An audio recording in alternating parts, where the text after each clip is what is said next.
এখন দুই পাশে বিশ্ববিদ্যালয়ের দুই পাশে মহড়া দিতেছে যে ডাকসু আমাদেরকে ভাগ করে দিতে হবে, ঢাকা বিশ্ববিদ্যালয় আমাদেরকে ভাগ করে দিতে হবে, নাহলে আমরা এখন ঢাকা বিশ্ববিদ্যালয়ে ঢুকে পড়বো। সেটা একটা গুণগত পরিবর্তনের জায়গা আছে এবং সেটা যদি এখন ডাকসুকে যদি দখল করতে হয়, আপনারা দেখেন নাই ঢাকা বিশ্ববিদ্যালয়ের পাশে এখন বিএনপি এবং জামাত ইসলামের নেতাকর্মীরা মহড়া দিচ্ছে না?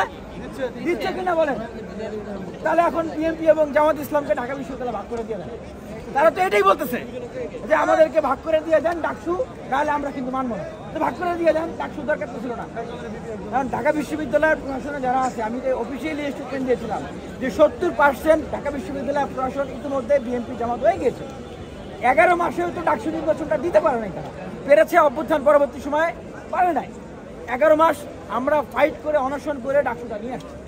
যারা ডাকসুর জন্য একটা দিন রাজপথে নামে নাই, যারা ডাকসুকে বাধা দিয়েছে, তারা এখন ডাকসুকে জেতার জন্য সারা বাংলাদেশ থেকে, সারা ঢাকা শহর থেকে লোকজন ঢাকা বিশ্ববিদ্যালয়ে আশপাশে মহড়া দিচ্ছে।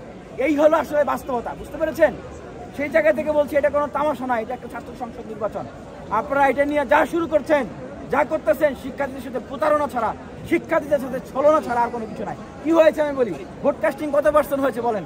আপনারা দেখেছেন ভোট কাস্টিং কত পার্সেন্ট হয়েছে?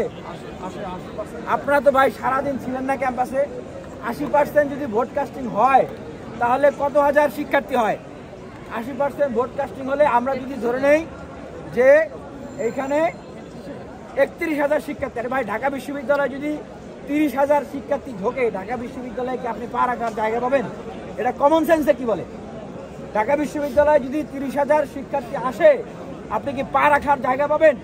এত ভোট কাস্টিং কিভাবে হলো? শোনেন এবার ভোট কাস্টিংটা কিভাবে হয়েছে। ঢাকার প্রথমে কি বলা হয়েছে সকালে, যে কাউকে ভোট কেন্দ্রে ঢুকতে দেওয়া হবে না। এখন ভাই বিশ্ববিদ্যালয়ের যে প্রশাসন, বিভিন্ন ভোট কেন্দ্রে যাদেরকে নিয়োগ করা হয়েছে, সেখানে কি আমার দলের কেউ আছে?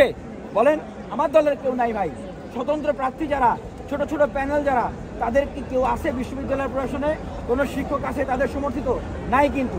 সুতরাং আপনি যখন এটা বলবেন যে কেউ ভিতরে ঢুকতে পারবে না, তার মানে কি যাদের ভিতরে শিক্ষক কর্মকর্তা নাই তারা কিন্তু অসহায় হয়ে গেল। যাদের কর্মকর্তা সেখানে আছেন, যাদের দলীয় শিক্ষকরা সেখানে দায়িত্ব পালন করতেছেন, ভাই তারা গেলেই কি না গেলেই কি, তারপরেও আমরা দেখেছি তারা কিন্তু সকল নিয়ম কানুন ভঙ্গ করে চলে গেছে। বা নিয়ম ছিল প্রার্থীরা যেতে পারবে, তারা গিয়েছে, আমাদেরকে যেতে দেওয়া হয় নাই। কেন যেতে দেওয়া হলো না? এবার দেখেছেন তো, যেতে দেওয়া হয়নি এই জন্যই, কারণ এইখানে যেটা হয়েছে, বিএনপিপন্থী শিক্ষক এবং জামাতপন্থী শিক্ষকদের যারা দায়িত্ব পালন করতেছিলেন, তাদের অনেকেই ভোট কারচুপির মহড়ায় মেতেছিল। ভোট কারচুপির প্রতিযোগিতা, নোংরা প্রতিযোগিতা তারা করেছে। 80%-এর মতো বলে ভোট কাস্ট হয়ে গেছে। এখন কেউ কাউকে মানতেছে না। এখন দুই পাশে বিশ্ববিদ্যালয়ের দুই পাশে মহড়া দিতেছে যে ডাকসু আমাদেরকে ভাগ করে দিতে হবে, ঢাকা বিশ্ববিদ্যালয় আমাদেরকে ভাগ করে দিতে হবে, নাহলে আমরা এখন ঢাকা বিশ্ববিদ্যালয়ে ঢুকে পড়বো। আপনি যে অভিযোগটা করলেন যে মানে বিএনপি এবং জামাতের মধ্যে ভাগ হয়ে গেছে, বিএনপিও কিন্তু অভিযোগটা আরেক দিকে নিয়ে যাচ্ছে। তারা বলছে যে জামাতের লোকজন, শিবিরের লোকজনকে তাদের পক্ষপাতিত্ব করছে প্রশাসন। ভাই আমি তো এটাই বলতেছি যে সাদিক কাইয়ুম বললেন যে ছাত্র দলের হচ্ছে ব্যালট পেপার ফিল আপ করে রাখা হয়েছিল, বলেন নাই?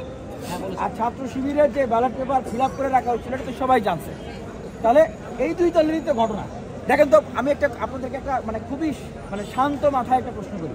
ঢাকা বিশ্ববিদ্যালয়ের শিক্ষার্থী, সমগ্র বাংলাদেশের মানুষকে একটা শান্ত মাথায় প্রশ্ন করি, এই যে ক্যাচাল, এই যে মহড়া, এই যে আধিপত্য বিস্তার, এই যে হেজমনি, কোন দুইটা দলকে কেন্দ্র করে? জামাত আর বিএনপি, ছাত্র শিবির আর ছাত্র, বাকি তো মাঝখানে আর কেউ নেই, সব তো নাই হয়ে গেছে। আপনারা বুঝতেছেন না যে কি হয়েছে? তো আসলে ছাত্র সংসদ নির্বাচনের যে মূল্যবোধের জায়গাটা ছিল, ছাত্র সংসদ নির্বাচনের ভিতর দিয়ে আমরা আসলে যেটা পেতে চাচ্ছিলাম, হিতে এখন সেটা বিপরীতের মতো একটা অবস্থা হয়ে যাবে। এখন ছাত্র সংসদ নির্বাচন চেয়ে এখন মনে হয়েছে যে আমরা ভুল করছি। এখন মনে হয় আমরা বিপদে পড়ে গেছি যে কখন এই দুইটা দলের নেতাকর্মীরা বিশ্ববিদ্যালয়ে ঢুকে পড়বে, বিশ্ববিদ্যালয়ে ঢুকে এখন পাল্টাপাল্টে মারামারি কেওয়া শুরু করে দেবে, আর আমরা অবশ্যই ঢুকবো। আপনি কি মনে করছেন সরকার এবং এই প্রশাসন এই সুষ্ঠু নির্বাচন করতে ব্যর্থ হয়েছিল? অবশ্যই সুষ্ঠু নির্বাচন ব্যর্থ হচ্ছে। আমি কি বললাম যে যেখানে আমি নিজে একজন ভিপি ক্যান্ডিডেট হয়ে আমাকে ঢুকতে দেয় না, একটা কেন্দ্র ঢুকতে দেয় না, সেখানে ছাত্র শিবিরের ভিপি ক্যান্ডিডেট ছাত্র